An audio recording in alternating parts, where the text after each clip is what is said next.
Hello folks, Papa Top 912. Got a short video I want to do for you today. This is going to be a product review of the Mr. Heater Basecamp Aqua Cube propane water heater.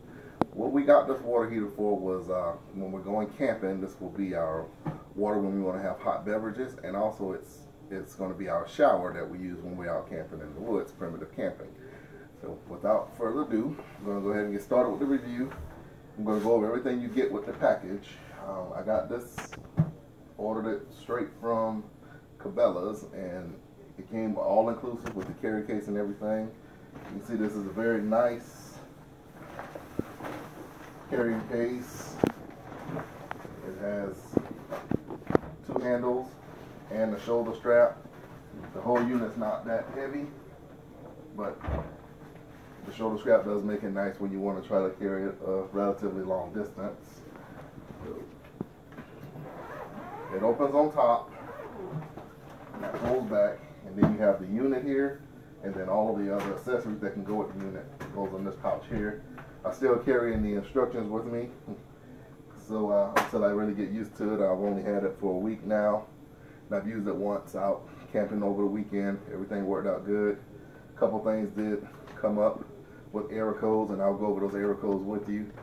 And I had to read the book to figure out what they were, but I kind of figured it out on the fly and just confirmed it afterwards. But in here you can carry it. So it takes the 1 pound propane cylinders that you can screw straight into the regulator, or you can get the cord. I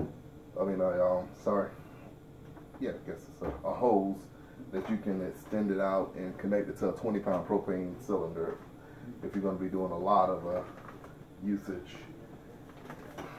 Next thing that comes with it is a DC power cable that goes into a cigarette lighter, standard cigarette lighter in your car or in your boat or wherever you're using this thing at. And then it also comes with an AC power adapter. Basically it looks the same as a laptop adapter, but it's so you can have AC or DC. So when you're at a place where you have regular household electricity, you can plug the unit in with this one, or if you're out in the field, you can plug it in with this one. One thing that the instruction manual did not recommend doing is don't use AC to DC converter. So don't hook this up to a power inverter that's hooked to a 12 volt battery. Just go ahead and use the 12 volt cord that came with it. Not really sure what it'll do, but you already they gave you the cord to come with it, so why even go through that anyway?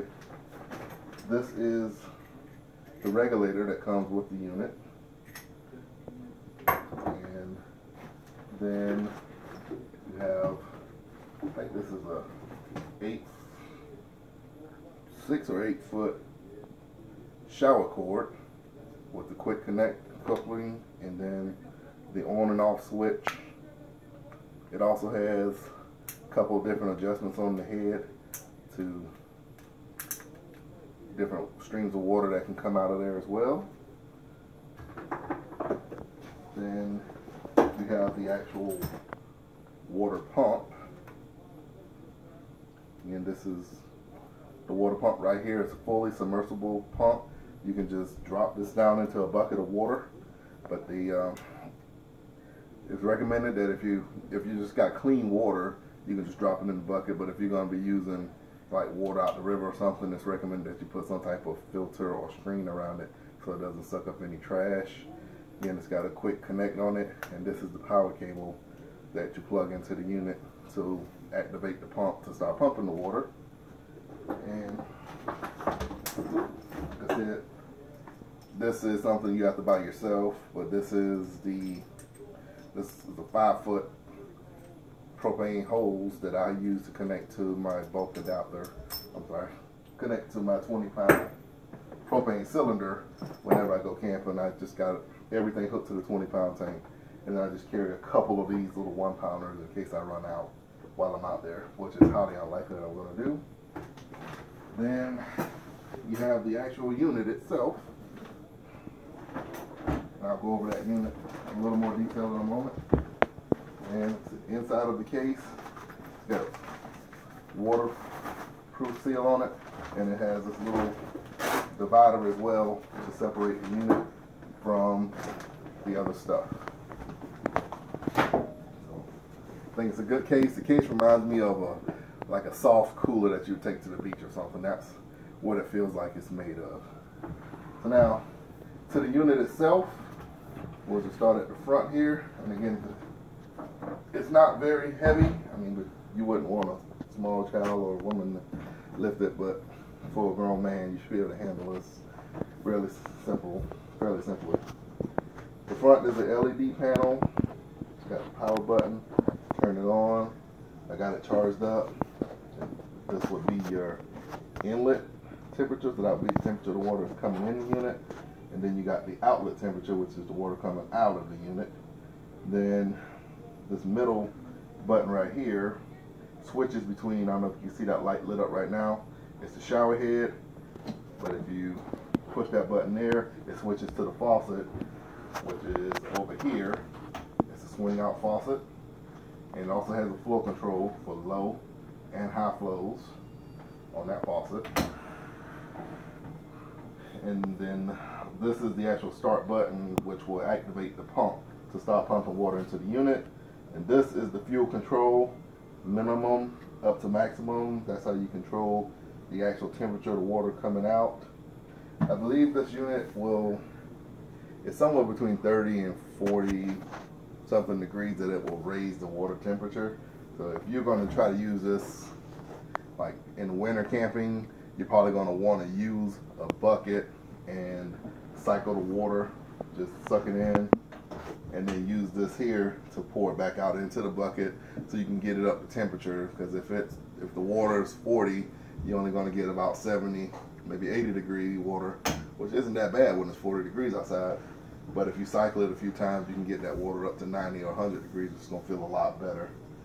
This right here is the outlet hose that you will hook the shower nozzle to. It's just a quick connect, pull it down, push the hose on, push it back up. And then there's the shower hose. It's set to on right now. So nothing on this side here, it's just a little vent. That's for the heater unit itself. You want to make sure you got enough space around here. Read the directions to tell you how much space. I keep mine on an open table, so not really worried about ventilation or anything like that. And again, on this side has another vent with the water hose. And then on the back of the unit, this is where you will hook the regulator. It's a screw fit. You just put the regulator on, and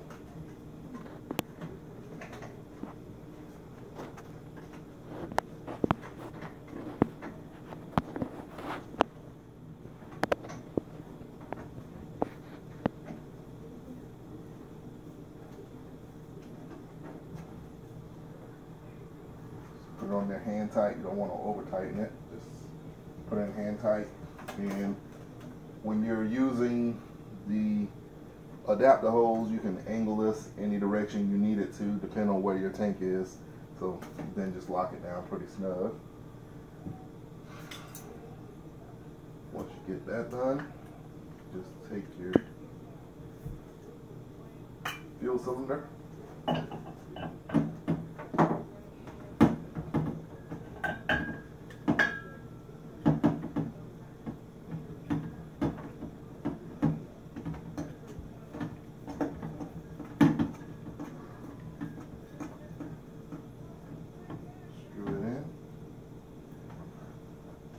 that's how that sits in there, and it's kind of got a little protection. This air bar acts like a bit of protection for that regulator as well. It kind of protects it. It won't protect it straight down, but something coming on to the side gives a little protection on there. Then you take the pump, quick connect, pull it down, slide it on, push it back up, and then the black goes into, there's two little power ports on the back of there. One is black and one is red. Red is always going to be the power. So whether you're using the AC cord or the DC cord, they'll plug in the red, and then the black is just for the pump. So you plug the pump into there, and that's how you're going to get power to this pump. Forgot to mention, but this thing does have a built-in battery, and it's I've already charged it. They recommend that you charge the battery for 4 hours to get a maximum charge, and then you can take, I would say, like 5 showers or so. I think you can go a weekend taking up to about 6 showers on it. That's about 1 to 2 gallons per shower. You can do that, but I just take the chargers with me and just charge it up every night. First time we used it, we used at least half of the battery, charged it up the next day, and we kind of got a little more efficient with our water use, so we only used maybe a third of the battery that go around. But it is built-in battery, so if you don't have any power ports, you can still use it until it runs out. And then it will also run, if you plug in either one of those units, while it's charging, you can run it straight off of the power cords as well, which is something some of the competitors can't do. So that's the unit. Now I'm going to just go over the actual container that I'm using. Like I said, you can use any container because this thing is submersible. You can throw it in the river if you had an emergency situation and just pump some water out of it. It does have a little sign on it that says this side up, so when you are laying it flat, you want that side to be up. It doesn't really matter what side if you're going to just drop it in like that, which way that faces. But I like to put mine, because we do use it, or going to use it for hot beverages, I like to put mine on a sealed container so that nothing can get in here, and I know this water's clean. We take this water with us from home, and then we'll, if they have water provisions at the campground, if it's city water, we can fill it back up and use it for drinking water, or if it's just, well water, we can use it for washing and, rinsing dishes or things like that. But I wouldn't necessarily drink it because you never know what's in well water, how many leach fields are upstream of you and things like that. Just don't want a chance that. Had a friend got pretty sick drinking well water way back when. So this is the Coleman 5-gallon collapsible portable water jug. This is the only jug that I found that actually fits this pump nozzle. I had one I bought from Academy, and the nozzle was too big, so it didn't fit. But when I found the Coleman, it fits on there just right, and it locks down. So if you're looking for a closed system, look for the Coleman 5-gallon collapsible buckets, and I got this from Walmart, about $8 or something like that. So what you do, put the shower head somewhere where it's not going to mess up something. I'm going to go ahead and put that in the sink for now, because they tell you to have it on when you start it up. Go ahead and have that on, and just put it somewhere where you're not going to wet up your stuff. And I'll go ahead and take this top off. I'll go ahead and screw the unit on, but I'm not going to screw it on all the way. One thing I did learn over the weekend was that this pump won't prime itself on this sealed container. I had to kind of let it prime itself, let some air suck in until I got the water flowing, and then I didn't have any more problems until I had to change the bottle. So don't put it on all the way before you start to prime it. Got the unit on. Go ahead and lay it down. You can see water leaking out the bottle. That's what you want, you want it so it can get some air in and air out. Just hit. Make sure you put it on the shower head so you don't wet up your whole counter. And then hit start, and that's going to activate the pump. And I don't know if you heard that, but there you go. It sucked in some air, then it started shooting. So I'm going to turn that off. And I'll just show you what it does now. It worked pretty good. And what happens is, I'll turn that off for a second. When you control the water flow on and off, and that flow of water also controls the burner that's in the unit. So when it senses water flowing, it kicks on, and if you listen closely when I turn it back on, you hear 4 or 5 clicks. That's the igniter going, and then you hear the flame light, and then the water temperature start going up. It did it really short that time because I had it on minimum. I'm going to go ahead and turn it over to max, which is max heat, and you can see that that little time that it ran, it went from 72 up to 82 degrees. So it heats it pretty quick. The flame did come on for just a short second, and I'll show you the different flow adjustments as well. Now that it's primed, I went ahead and tightened that up, so that's good to go. And then I just kind of leave it in a location where there's no stress on the connector, and that bottle can just sit right there. So you just got to figure out a place for you, but you want it to be sitting on the side like that, and then it'll just continue to suck that water out, and you're not really worried about the air because this here thing will collapse with it. So I'm going to turn it back on. I got this off, but you're going to, actually I'll turn that back on and point it into the sink and see if you can hear it. But I turned that up on max, and I'm just going to be very quiet. Alright, so now it's going. See that flame right there? That means that it is actually running. So now, boom, it's going up to 92, 93, 94, 5. And we see how quickly it heats. Now this thing does have some safety features in there so you don't scald yourself.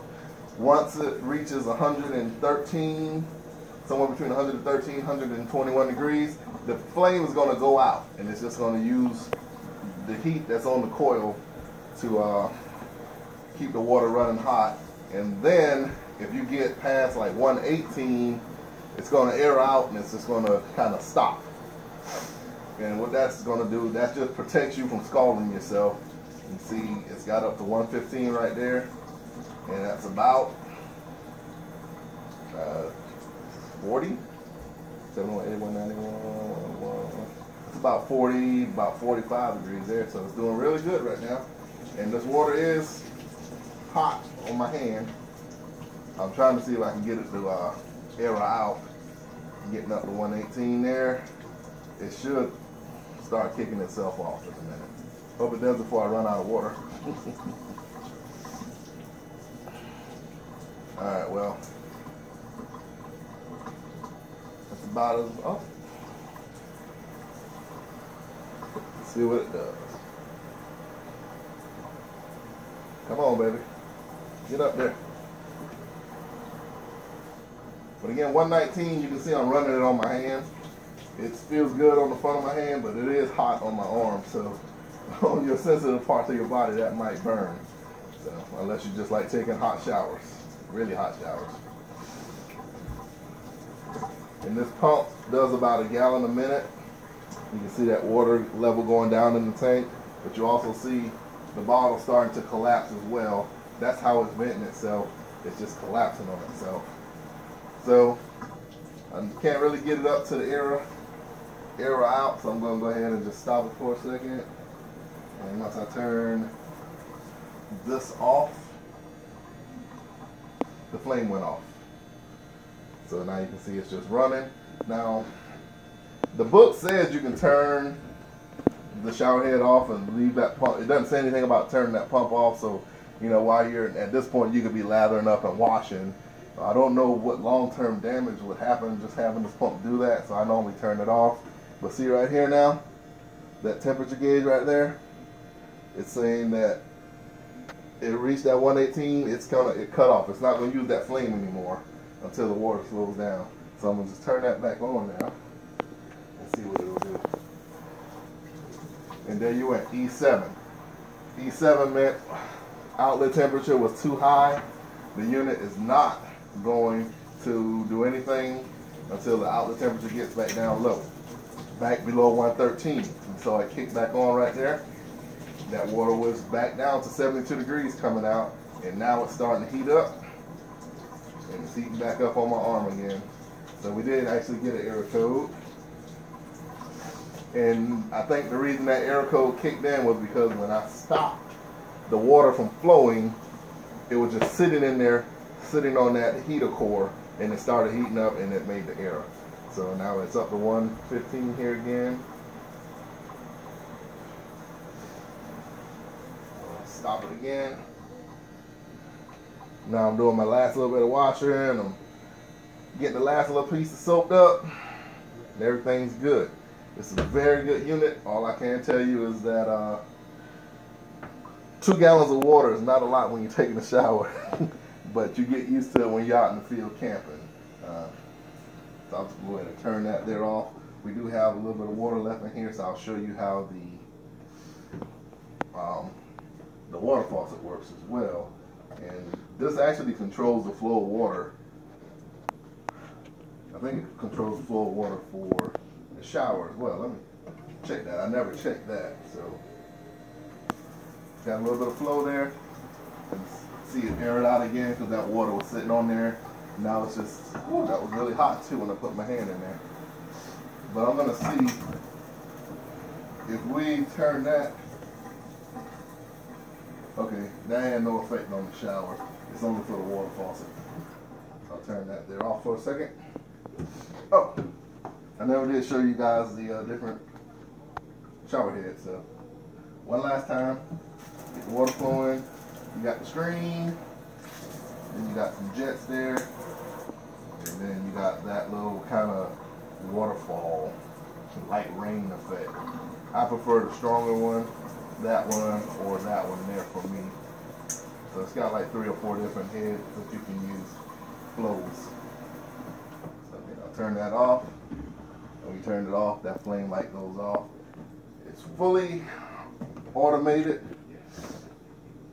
and that's why I actually chose this unit, was because of the fact that the heat is automated based on the flow of water.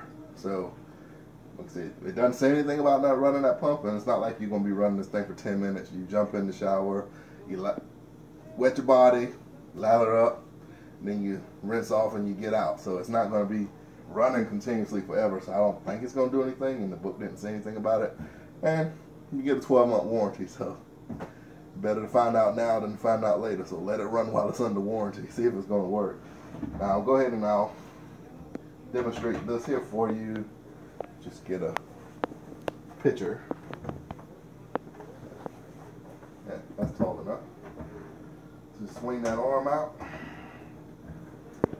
and go on this side here. So as to say, you want to just make a nice cup of hot cocoa for the kids. You don't want to put water on the camp stove or put it on top of the fire. You just turn this down to low, and then turn this flow over to low, and that's going to get you, turn the heat up to high and turn the flow down to low, and that'll maximize the water temperature that comes out of here. So before you do it, you got to push that button from shower over to faucet. Now we got the faucet going, then just hit the start button and you start spitting water. Same thing happens. You heard the pilot kick on, and then you can see there, much faster flow. So low flow, that's going to get you your maximum water. Right now it's saying it's coming out of there at 93 degrees, and then I'm just going to go ahead and cut that before I get the picture to up. So that was really kind of lukewarm. If you want to be doing hot cocoa, you want it to be up to about 100. So you'd probably be better off turning the shower nozzle on and just using that shower nozzle on the little trickle flow to get the heat up, and then switch it over to this, because this flows really quick and it'll really suck the water down a whole lot quicker. You can see how fast it filled that pitcher up. So through that, it's still cool to the touch. But you do want to keep it proper ventilation all the way around the unit. Like I'm saying again, the reason I went with this unit was because of the automatic pilot and the heat with the overheat protection and everything else on it. The Coleman version of this, it just didn't have the bells and whistles I was looking for. Will it work? Yeah. But I think once you turned it on, you just had to let it go. It wasn't, you can't stop the flow because it won't kill the pilot or something like that. Something was wrong with that I didn't like, and it had a couple bad reviews as well about the battery system and the recharge system. And one thing I was looking for was reliability out there in the field. The Zodi water heaters, those are good, great units as well. A lot cheaper than this, but again, those are just, they don't have the automatic control. So with the Zodis, you have to have the water flowing at all times, or you got to have somebody out there to turn it on and off, because if you stop the flow of water, you'll burn up the heat element inside of there, because all you really do is sit down on top of some heat.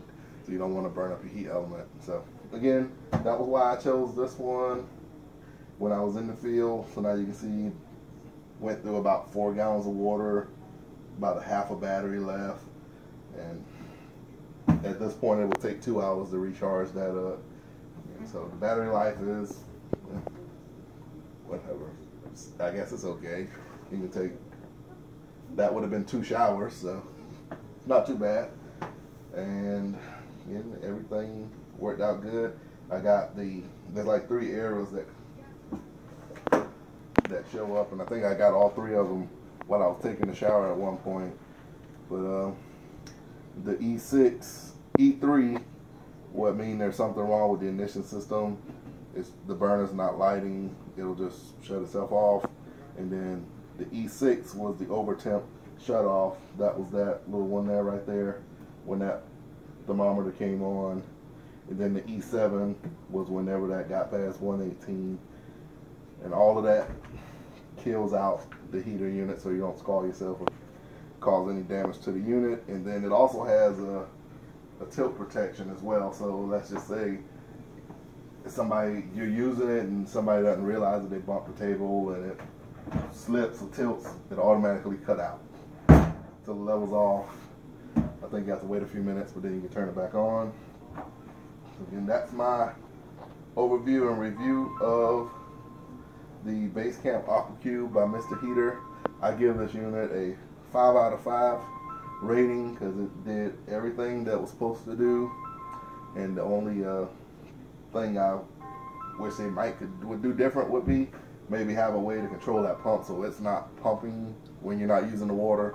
But again, I don't know if that's going to be good or bad. I'm just going to use it, and if it tears up, hope it tears up within the 12 months. But these, you can also get replacement parts for this unit. That was another good part of in the reviews and stuff that I had read, was that you can get the replacement parts.